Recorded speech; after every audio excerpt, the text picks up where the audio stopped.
Hello class 8। Good morning to all. जो हिंदी पढ़ने वाले बच्चे हैं, हम आपको पढ़ा रहे थे पार्ट 12, जहाँ पहिया है। पहिए से मतलब व्हील से है। इसमें लेखक ने दक्षिण भारत की महिलाओं के लिए साइकिल चलाने की जो परंपरा है उसके बारे में वर्णन किया है। तो भाग 1 मैंने आपको पढ़ाया, पार्ट 12 जहाँ पहिया है। तो महिलाओं से संबंधित है। साइकिल के प्रति लोगों की रुचि को ध्यान में रखते हुए लेखक ने महिलाओं को जागरूक करने के लिए बताया है। अब आ जाओ पार्ट 12 जहाँ पहिया है उसके भाग 2।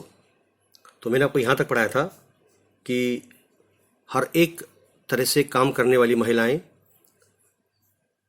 चाहे वो गांव में रहने वाली हो या दूर दराज इलाकों में रहने वाली हो, आंगनवाड़ी कार्यकर्ता हो और बालवाड़ी कार्यकर्ता हो, पत्थरों को तराशने में लगी औरतें, स्कूल की अध्यापिकाएं आदि सभी साइकिल का जमकर इस्तेमाल कर रही है। इसके बाद है ग्राम सेविकाएं, यानी गाँवों में जो बाल विकास परियोजना के तहत कार्यक्रम चलाया जा रहा है उनमें भी दोपहर तक का भोजन पहुंचाने वाली औरतें भी पीछे नहीं है। इन्हीं साइकिलों के आधार पर सबसे बड़ी संख्या उन लोगों की है जो अभी नव साक्षर हुई है। इन साइकिल चलाने वालों में उन युवतियों का जिक्र ज़्यादा हुआ है जो अभी अभी पढ़ लिख कर, जिनको थोड़ा सा ज्ञान मिला है, जो अभी अभी पढ़ी लिखी हुई है। जिस किसी नव साक्षर अथवा नई नई साइकिल चलाने वाली महिला से मैंने बात की, यानी लेखक ने जब बातचीत की, तो उसने साइकिल चलाने और अपनी व्यक्तिगत आज़ादी के बीच एक सीमा संबंध बताया है। अपने और इस साइकिल के बीच एक प्रगाढ़ संबंध को दर्शाया है उस महिला ने लेखक के साथ। साइकिल आंदोलन की एक अगुवा का कहना है, यानी साइकिल चलाने वाले उन ग्रुप के, उन कमेटी या उस ऑर्गेनाइजेशन की एक महिला का ये कहना है कि मुख्य बात यह है कि इस आंदोलन ने, इस मुहिम ने, जो मूवमेंट चलाया गया है महिलाओं के प्रति जागरूक करना, महिलाओं को बहुत आत्मविश्वास प्रदान किया है। यानी कि महिलाएं जो है, वुमेन्स, युवतियां अपने ऊपर डिपेंड हो गई है, दूसरों पर निर्भर नहीं है। लेखक का ये मानना है। महत्वपूर्ण बात यह है कि इसने पुरुषों पर उसकी निर्भरता कम कर दी है। साइकिल को लेकर महिलाएं जो है वो अपने ऊपर निर्भर हैं और पुरुषों पर निर्भर कम हो गई है।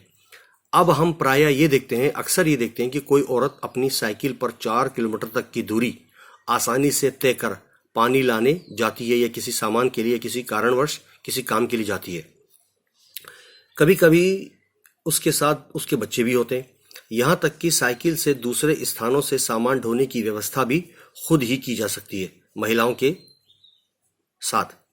लेकिन यकीन मानिए, लेखक कहता है, जब इन्होंने साइकिल चलाना शुरू किया तो इन पर लोगों ने जमकर प्रहार किया, जिसे झेलना उनके लिए बहुत मुश्किल हो गया। साइकिल चलाने की जो परंपरा इन्होंने शुरू की तो पुरुष प्रधान समाज में इन महिलाओं को बहुत कुछ सुनना पड़ा। गंदी गंदी टिप्पणियां की, इन्हें कमेंट दिए गए। लेकिन धीरे धीरे साइकिल चलाने को एक सामाजिक स्वीकृति मिल गई, इसलिए महिलाओं ने इसे अपना लिया। साइकिल प्रशिक्षण शिविर देखना एक असाधारण अनुभव है।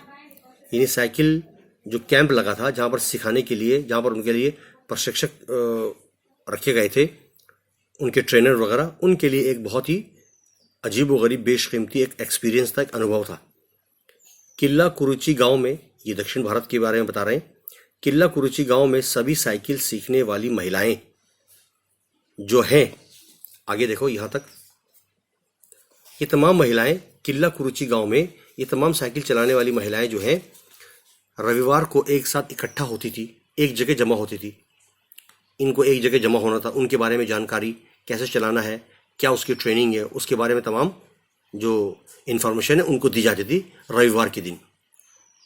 साइकिल चलाने के आंदोलन के समर्थन में ऐसे आवेग देखकर, ऐसे एक्साइटमेंट को देखकर कोई भी हैरान हुए बिना नहीं रह सकता है।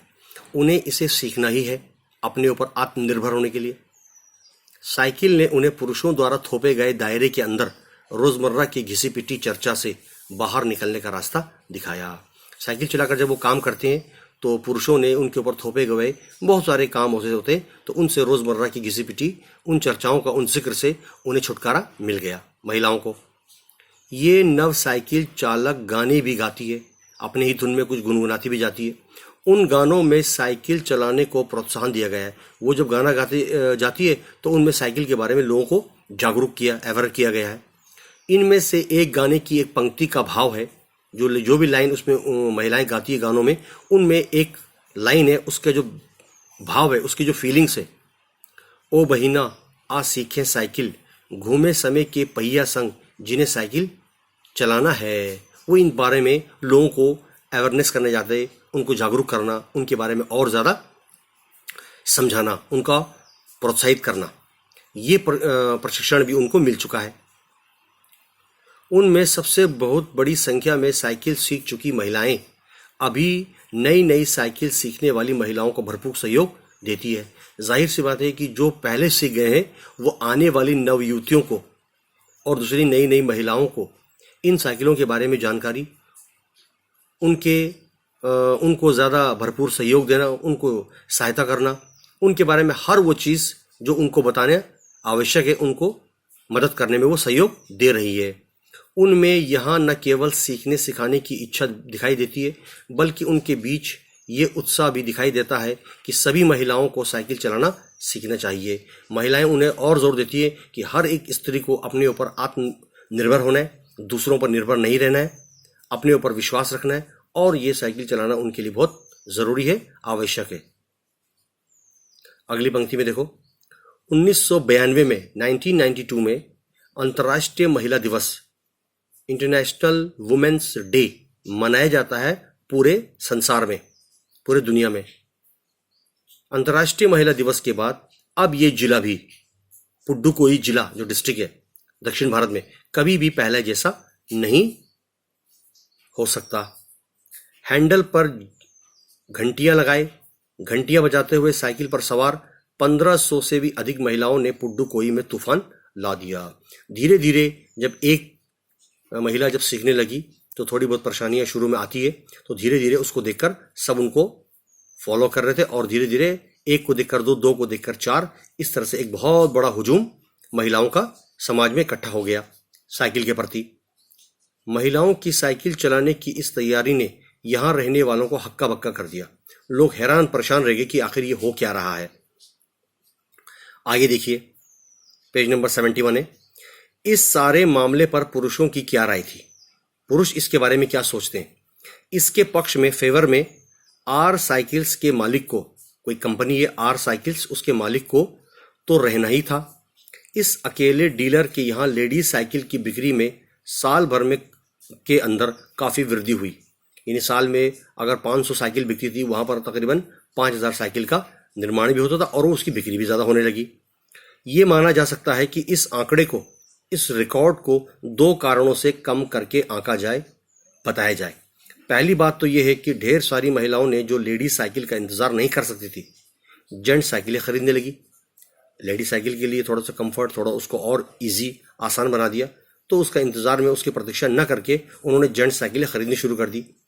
दूसरे, उस डीलर ने बड़ी सतर्कता से साथ, बड़ी सावधानी के साथ ये जानकारी मुझे दी, लेखक को दी, कि उसे लगा कि मैं बिक्री कर का कोई विभाग का कोई आदमी हूँ, उस डिपार्टमेंट में कोई मैं आदमी हूँ। कुदुमी अन्नमलाई की चिलचिलाती धूप में, वहाँ गर्मी बहुत पड़ती है दक्षिण भारत वगैरह में, तो कुदुमी अन्नमलाई की चिलचिलाती धूप में एक अद्भुत दृश्य की तरह पत्थर व खदानों में दौड़ती भागती 22 वर्षीय मनोरमी को लोगों ने साइकिल सिखलाते हुए देखा है। तो लेखक ने कहा कि कुदुम्मी अन्नमलाई एक जगह है, स्थान है दक्षिण भारत में, वहाँ पर चिलचिलाती बहुत तेज धूप में एक बहुत ही अजीबोगरीब दृश्य, नज़ारा देखने को मिला। उन पत्थर की खदानों में दौड़ती भागती हुई एक 22 वर्षीय युवती जिसका नाम है मनोरमी को लोगों ने साइकिल सिखलाते हुए, लोगों को सिखाते हुए देखा है। उसने मुझे बताया, लेखक को बताया, हमारा इलाका मुख्य शहर से कटा हुआ है। हमारा जो शहर है, वो जो मेन सिटी है, उससे हमारा कटा हुआ है। यहाँ से हमें आने जाने में बहुत दिक्कत का सामना करना पड़ रहा है, लिहाजा अब हमने साइकिल का रास्ता अपना लिया है। इससे आगे का जो भाग है हम आपको कल बताएंगे। धन्यवाद।